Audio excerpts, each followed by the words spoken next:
अस्सलाम वालेकुम नाजरीन, गुफ्तार चैनल पर मैं हूं आपकी दोस्त, आपकी होस्ट साइमा कादिर, और आज एक नया शो अगला कदम लेकर आपकी खिदमत में हाजिर हूं। नाजरीन, इस प्रोग्राम में मेरे साथ सलमान खान होंगे। गुफ्तार चैनल के हवाले से तो आप इनको जानते ही हैं, लेकिन यकीनन आपको ये नहीं पता होगा कि ये तकरीबन पिछले 20 साल से टीचिंग और राइटिंग के शोबे से मुंसलिक हैं, और वो इस प्रोग्राम में हमारे साथ इसी एक्सपीरियंस की बुनियाद पर अपने एक्सपीरियंसेस और अपने व्यूज शेयर करेंगे।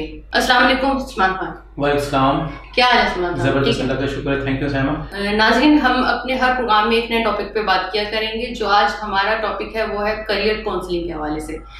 नाजरीन, जैसे कि हम देखते हैं कि जब जो हमारा करियर है, करियर काउंसलिंग के हवाले से जब हमारे घर से ही शुरू हो जाती है।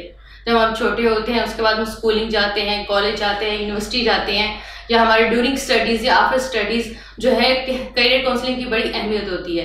तो सलमान, आप इस हवाले से क्या कहेंगे कि इस सारी स्टेजेस पर करियर काउंसलिंग क्या अहमियत रखती है? देखिए सैमा, करियर काउंसलिंग जो है दैट इज़ वेरी इंपॉर्टेंट। और पाकिस्तान जैसे माशरे में जब आप करियर काउंसलिंग की बात करती हैं तो एक्चुअली इसको कह सकते हैं आप, क्योंकि we are in a society जो कि मुस्लिम सोसाइटी है। तो जब हम बच्चे की करियर करते हैं तो शुरू में हम बच्चे को हमने पहले से डिसाइड किया होता है। अभी हमारा बच्चा इस दुनिया में नहीं आया होता कि हम उसे कह रहे थे जी ये डॉक्टर बनेगा, ये इंजीनियर बनेगा। रिलीजियस तबका के जो लोग होते हैं वो उसे उसकी तरफ ले जाते हैं, हिफ्ज़ करवाते हैं या इल्म की तरफ ले जाते हैं। तो पहले तो ये कि स्कूल ऑफ थॉट्स जो हैं वो पाकिस्तान में डिफरेंट है।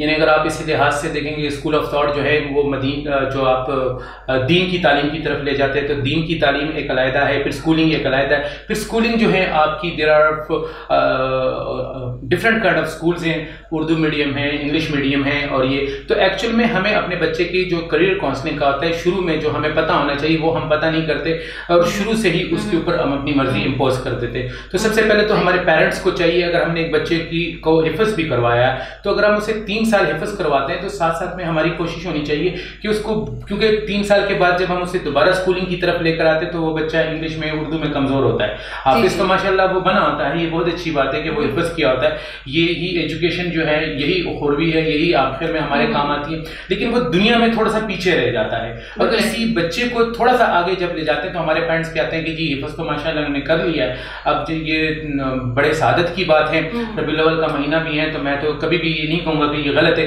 लेकिन इसी बच्चे को जब हम डॉक्टर बनाने की या इंजीनियर बनाने का बाद में सोचते हैं तो थोड़ी सी प्रॉब्लम आती है। तो सबसे पहले तो करियर काउंसलिंग, जैसे आपने कहा कि वो माँ की गोद से, घर से ही शुरू हो जाती है। देखिए आपने देखा होगा कि डॉक्टर के बच्चे डॉक्टर बन रहे हैं, इंजीनियर के बच्चे इंजीनियर बन रहे हैं, लेकिन वो पेरेंट्स, और बहुत ज़्यादा नजरीन मैं आपको बता दूं, बहुत ज़्यादा मेरा खुद अपना ज़ाती एक्सपीरियंस यही है कि मेरे पेरेंट्स को नहीं पता था, दे वर नॉट एजुकेटेड कि मुझे क्या करना है।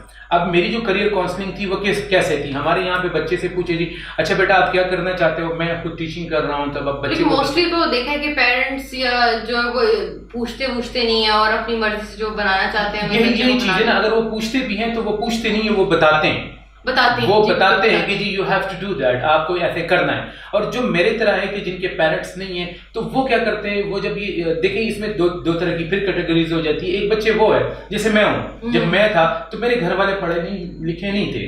अब मैंने जरा प्री मेडिकल क्यों रखा, मुझे नहीं पता था डॉक्टर क्या होता है, डॉक्टर बनना भी चाहिए कि नहीं, लेकिन जी वो मेरे दोस्त ने रखा। ऐसे ही मैट्रिक जो मेरे साथ किया था दोस्त ने रखा, मैंने भी रखना है। थोड़े से नंबर ज्यादा आ गए, ये नहीं सोचा कि यार हमारा जो है इंटरेस्ट किस में, नहीं यार हमारे वक्त आई कॉम, मैं आपको बताऊं नया नया आया था 92-93 में, कॉमर्स में पढ़ने वाले बच्चों को नालायक समझा जाता था। आज कॉमर्स का दौर है तो हम मेडिकल की तरफ चले गए और मेडिकल हमसे नहीं हो सका।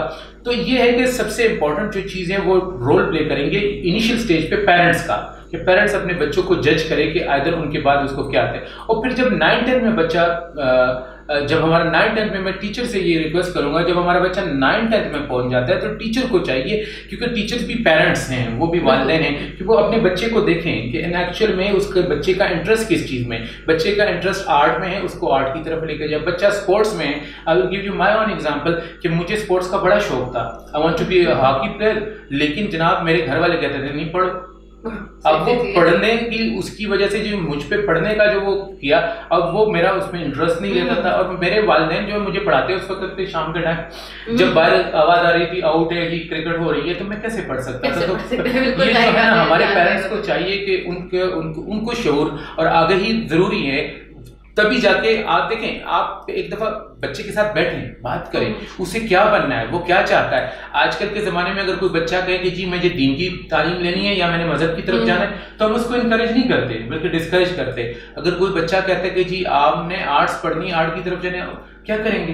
क्योंकि हमने करियर जो है उसको बना दिया है कि हाउ टू अर्निंग का जरिया बनाया। ऐसे अभी जिस आपने पहले जो मैंने सवाल किया उसमें आपने कहा कि वो मजहबी घराना होता है तो उस तरफ लेके चला जाता है, और इसी तरह ही हमने ये भी देखा है मैंने काफी जगह पे कि वो अगर दूसरा हो कोई डॉक्टर, इंजीनियर या कॉमर्स या बिजनेसमैन हो उसी तरफ ले जाते हैं और वो दीनी तालीम बिल्कुल नहीं देते हैं। देखिए ये तो मेरे ख्याल से बैलेंस होना चाहिए।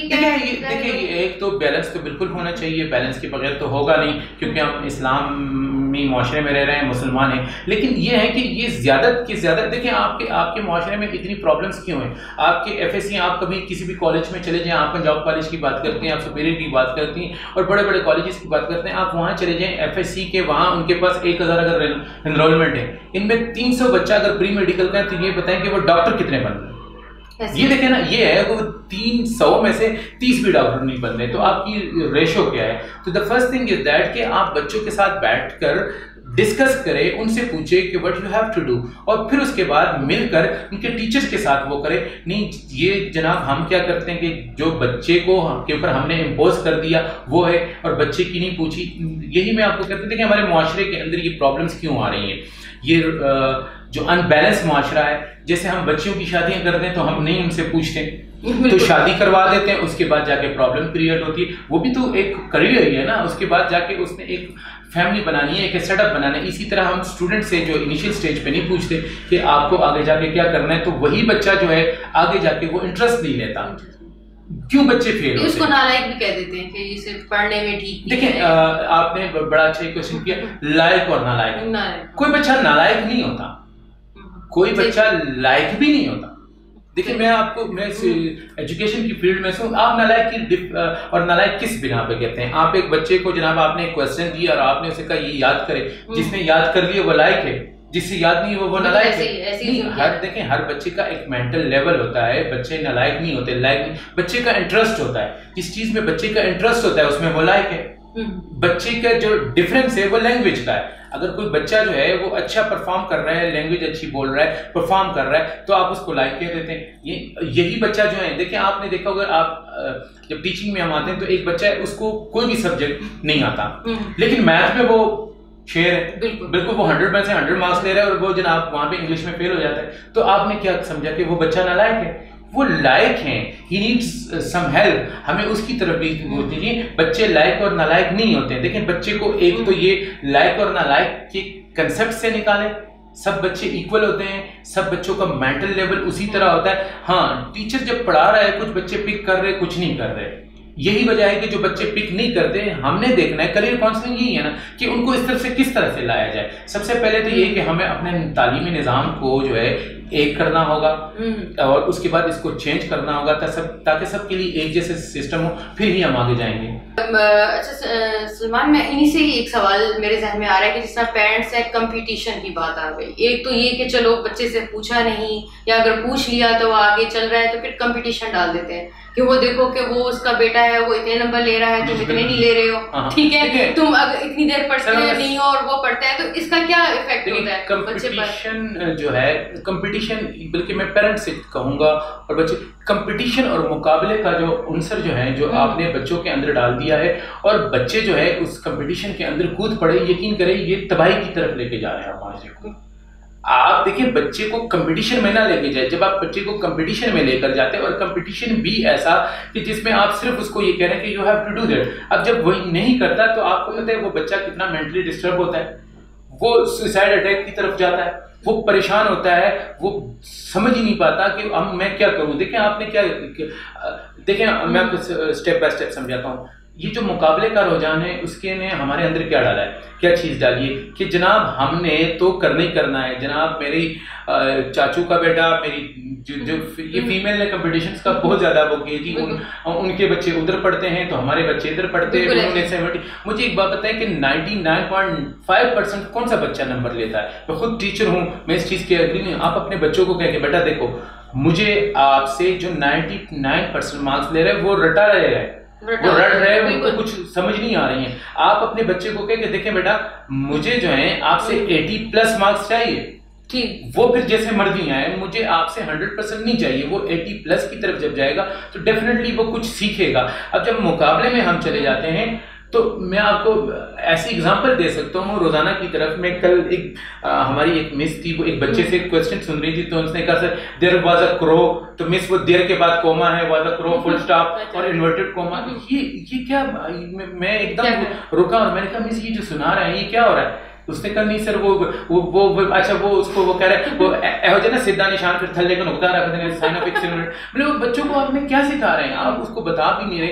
दूसरी बात ये मैं टीचर से जरा ये कहूंगा, जो बच्चे हैं हमारे, प्रॉब्लम ये है हमने उनको बर्डन किया हुआ, बहुत ज्यादा बर्डन किया हुआ। जो छोटे बच्चे हैं जो 6वीं 7वीं 8वीं में और 2री 3री में पढ़ते हैं, हम उनको 8-8 10-10 किताबों का होमवर्क देते। मेरा खुद छोटा बेटा है, आप यकीन कीजिए मुझे रात को उल्टे हाथ से उसको करना पड़ता है। वो सोता नहीं होगा था पापा वो मुझे सुबह में खड़े क्लास से बाहर निकाल देगी, खड़ा कर देगी। मैं देखता हूँ 10 टीचर्स ने उसे होमवर्क दिया हुआ है। एक्चुअली में प्राइवेट स्कूल्स में क्या हो रहा है, वो जो टीचर जो आपने शायद टीचिंग की हो, आपका आइडिया हो, वो होमवर्क बच्चे को नहीं देते, वो प्रिंसिपल को देते हैं, क्योंकि प्रिंसिपल ने डायरी देखनी होती है और आपसे चेक करना आज क्या दिया, अगर आपने आज काम नहीं दिया तो जनाब आपकी तो खैर नहीं है।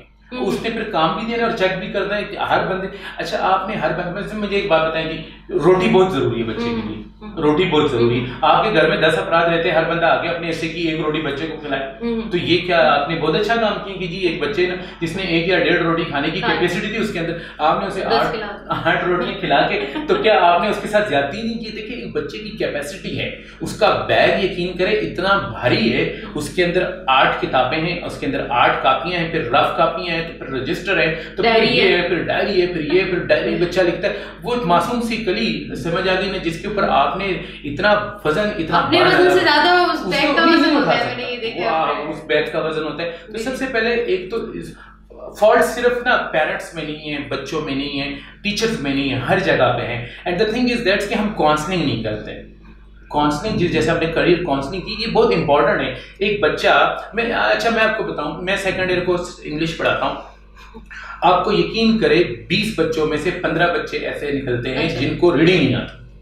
अच्छा और जिसको फिर रीडिंग आती है उनमें से भी जनाब 20-30% जो बच्चे उनको समझ आती है, बाकी को समझ ही नहीं आ रही। जैसे हम कुरान पढ़ते हैं ना, हमें पता नहीं ये क्या है। तो मैं बच्चों को जिनको समझ नहीं आती मैं कहता हूँ बेटा सवाब समझ के ना इंग्लिश का क्वेश्चन याद कर लो, ठीक है ना, बाद में देखी जाएगी। देखिए हमने बेस नहीं बनाई। सेकेंड ईयर के बच्चों को मैं बड़ा शौक रह गया कि परसों में ग्रेजुएशन क्लास का ले रहा था, तो मैंने बच्चों से पूछा, मैंने कहा बेटा आर्टिकल का तो आपको पता होगा। बीए का बच्चा मुझे कहता है सर मुझे नहीं पता आर्टिकल क्या होता।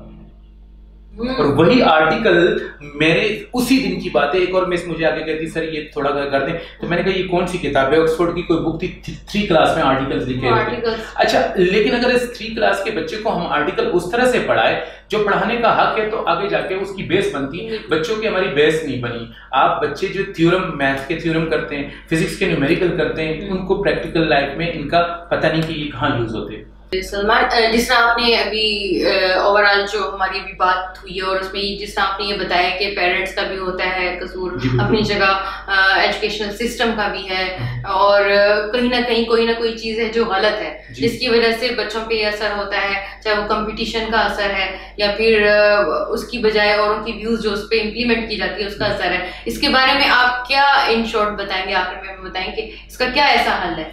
देखिए जी इसका सोल्यूशन तो बड़ा सिंपल है, लेकिन एक्चुअल में ये है कि वो कहीं दफा आसान चीज भी हमें मुश्किल लगती है। वो सोल्यूशन ये है कि सबसे पहले तो हम सब बैठ के एक काउंसलिंग करें, उस बच्चे को पता करें। देखिए आप पहले डिसाइड कर लें कि आपने बच्चे से चाहना क्या है।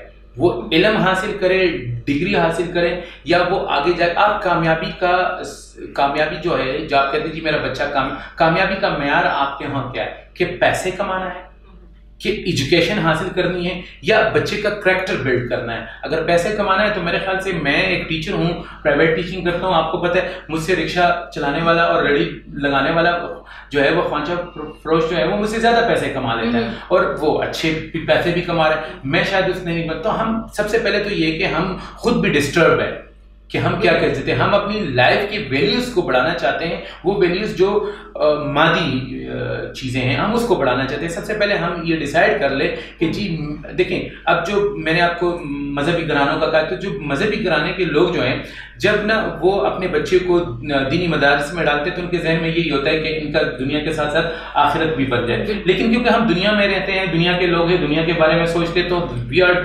Mostly thinking about the world. तो सबसे पहले तो हम ये डिसाइड कर ले कि हमने बच्चे से चाहना क्या है।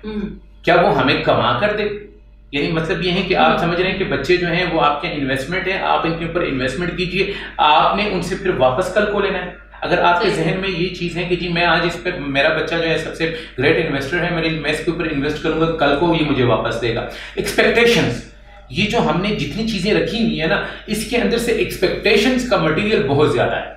वो एक्सपेक्टेशंस का मटेरियल कम करना होगा और रियलिज्म्स का मटेरियल उसमें ज्यादा डालना होगा कि यार मेरा बच्चा जो है वो जिंदगी में कामयाब हो जाए, भले वो पैसे कमाए या ना कमाए, लेकिन वो एक कामयाब जो है शख्सियत जो है उसकी कामयाब हो, उसका करैक्टर बिल्ड जो है वो अच्छा हो और उसकी एक पहचान अच्छे तरीके से बने। वरना पैसा तो आजकल आप देख रही हैं कि जिन लोगों के पास है, ठीक है ना, जो बड़े बड़े आपके सियासतदान हैं तो उनको किन नामों से याद किया जाता है, ठीक है ना। तो अगर आपने पैसा ही कमाना है तो डिसाइड कर ले आप। हमें डिसाइड करना होगा एट द एंड कि एक्चुअल में हम बच्चे से चाहते क्या, हम खुद क्या चाहते हैं और हमारा टीचर उससे क्या चाहता है, ताकि हम माशरे को जो है ना अच्छे तरीके से बिल्डअप कर जाए। देखिए माशरे के अंदर से एथिक्स खत्म हो गए, इखलाकियात खत्म हो गए। अब बच्चों को जहाँ इस्लामियात हम पढ़ाते हैं कि इखलाकियात की किताब भी होनी चाहिए, वो एथिक्स खत्म हो रहे हैं बच्चों में। वो जो आगही और शऊर का एक सिस्टम था वो खत्म हो रहा है। अब वो बच्चे जो है भी ये जो डिवाइसेस की तरह मशीनें बन चुकी हैं वो भी वही कर रहे हैं जो कुछ हो रहा है। तो एट द एंड मैं यही कहूँगा कि हम अच्छी तरह से काउंसलिंग करें और हम अपने जो है